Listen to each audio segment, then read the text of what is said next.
in the semi-finals, obviously being contested by X8 and Kylix, who have seemingly been able to be somewhat of a dark horse in recent times, as they've been putting in some decent performances. So whoever comes on top of that one will be interesting. Always love seeing contestants outside of POIs. As we enter a POI here, and Holly, fight breaking out, Fremont going down early. Ooh, and we just watched A's and Fremont over by the Slurpy Swamp kind of veer off to the lodges there, and it seems like that's not going to work out for them. They rotate right into Rifle and Slicks, Fluckin and Diablo nearby. And it's a three-way standoff. It's a triangular trade going on here. Rescar looking for the sniper opportunities to possibly kick off another fight here. Here you have Mexi and Verox in the distance. Uh-oh. Look at this here. Levin, no! iDrop actually loses the exchange. And it's Clement on the other side who wins the fight, and they do wipe him up with Blackie. Yeah, you can see there, iDrop and Vettel, they got a bit desperate. They were 100 above Surge, but they understand that, 100 above Surge at this stage in the game isn't going to be enough to allow you to have, that somewhat free, move and zone rotations or the Surge, variations later down the line. So looking to take that fight there doesn't play out for them. Clement and Blackie will win that out. More players will fall though. A threshold, it needs to hit 70 players before the Surge. They're trying to target whoever they can. There's no easy targets here though. Stir 6 ETQ. On the right, you have Noah and Vadil. That's not a team you want to fight either. How do you pick your poison in this instance? Benjy Fishy needs 8 limbs to become the first EU player with 100 Dreamhack final limbs. I'm sure over the course of the next 8 games, you will find a way to amass those. Be interesting to see how these guys perform. Of course, Savage primarily being the main decision maker, the main caller. Take a look at the wide shot. Aqua and Stompy up above. Kinzao and Wakey. Beautiful tags there. Nate goes down. The pixel was all it took for Kinzao to hit the headshot, body shot, and wrap him up out the game. Nice quick pick here. It looks like Slicks has been caught in a bit of a crossfire here from Benjy, Savage, and Robobs on the other side of the wall. Noah and Vadil managed to get their way up over top, and Noah and Vadil recognized the weakness in the hold here, and now they're trying to swing back around. The zone swinging its way up towards a favorable Savage, and Benjy, who is now down from a headshot sniper across the way. This is bad news for Mr. Savage, who already didn't have a lot of heals here, Levin. Yeah, it's looking really rough for these guys at the moment. Once again, we see a struggle for Surge. This has been an issue for these guys seemingly for months now. And although the meta's changed, things have changed. The same old sort of issues, struggling to deal with Surge. See, so many players congested around this sort of storm line, right? All the players gathered around just the edge of the zone. Stompy and Aqua doing what they do best, already posturing themselves for potential high take, ramping all the way up there. Vadil and O'Reilly doing similar. You can see the influences they've had on each other. Some of them being teammates in the past. Cammy and Raxo now. A drop that's been, relatively criticized, right? The split drop. Oh dear, look what's happened here, Monster. And all that war has begun. Slicks and Rifle are Benjy down and out of the game completely. Rifle are the same, and now 1v1 between Savage and Slicks. Savage does win, but at what cost? His duo's gone. Yeah, and Flick and Tripper also managed to pick up the majority of the loot as well. So trouble on the horizon here for Mr. Savage. We're gonna have to keep a close eye on him and how he manages to clutch up the rest of the situation. This is so unfortunate to have Benjy fall so early in the run now. And again, 26 duos are up. All that for a Surge fight.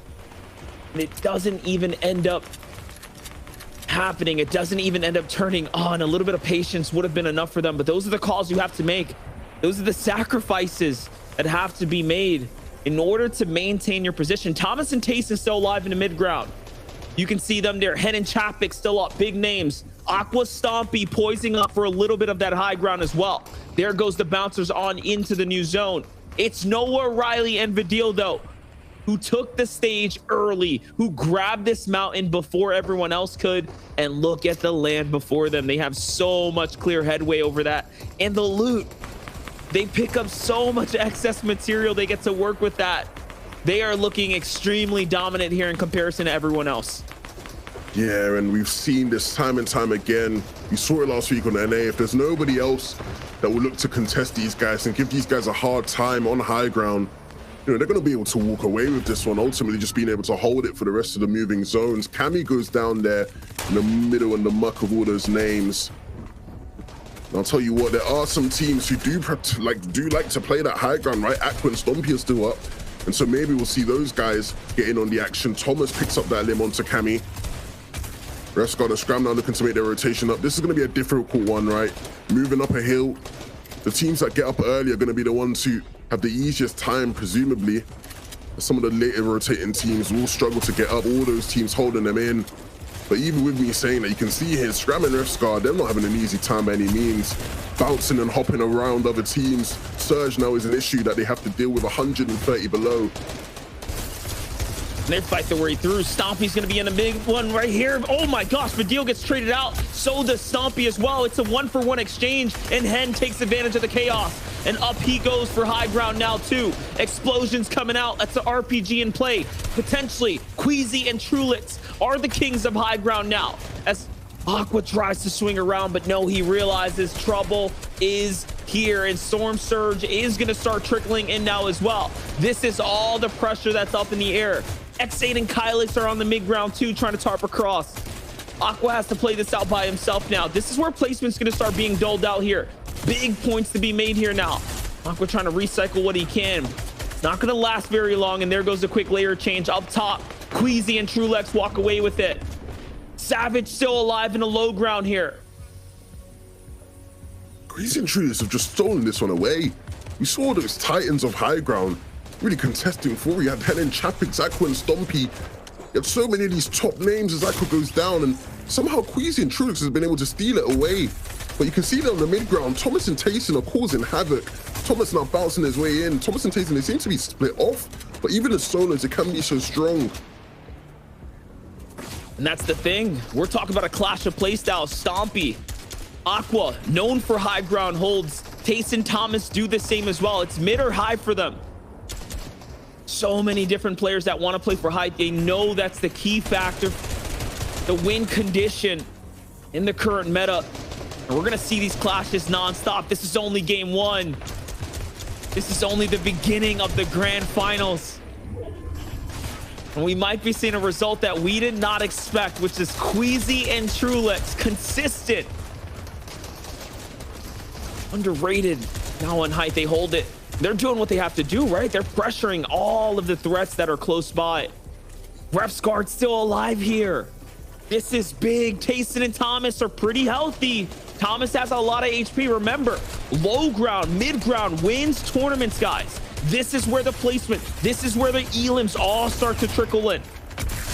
Yeah, and you can see here, they're going to have a field day because there's so many solos, right? Rescott here, solo with such low HP, it seems. And so if these two, Thomas and Tayson, can stay as a duo and just completely swarm the rest of the players in this lobby, they're going to rack up so many eliminations and those placement. Trulix and Queasy above, they don't have to fear, they don't have to worry. There's no one posturing to take the height. But now Refsguard is a solo looking to pick up an elim on ETQ. He's done a great job so far, 4 for his team, but that's the end for him. He goes down. And still you can see here, Thomas and Tayson just able to stay alive. 8 eliminations thus far. How have they managed to do this? They're looking for more as well. And O'Reilly goes down. Oh my goodness, they're just feeding on everybody left below them as it goes up this hill. Yeah, it's just nightmare fuel here at this point, and they're continuing to rack up and take their quench worth. And there it is. Tayson finds another one. It's 4th, and now it's the Siphon to keep him inside the zone just enough to stay alive here. Playing the edge, and it works out perfectly. The rotate was clean to come on up. Tayson and Thomas are split up, but it doesn't matter. It's the 2v2, low ground versus high. They have just enough to maintain, but the loot, the material is starting to run out. Trulix versus Queasy up high, putting the pressure in. They're going to run out here shortly as well. Tayson comes out into the open. The exchanges, they're doing the right thing. The pressure is good. Thomas goes around the outside, no shot to be had. And it looks like it's all but over now as they're blocking their way in.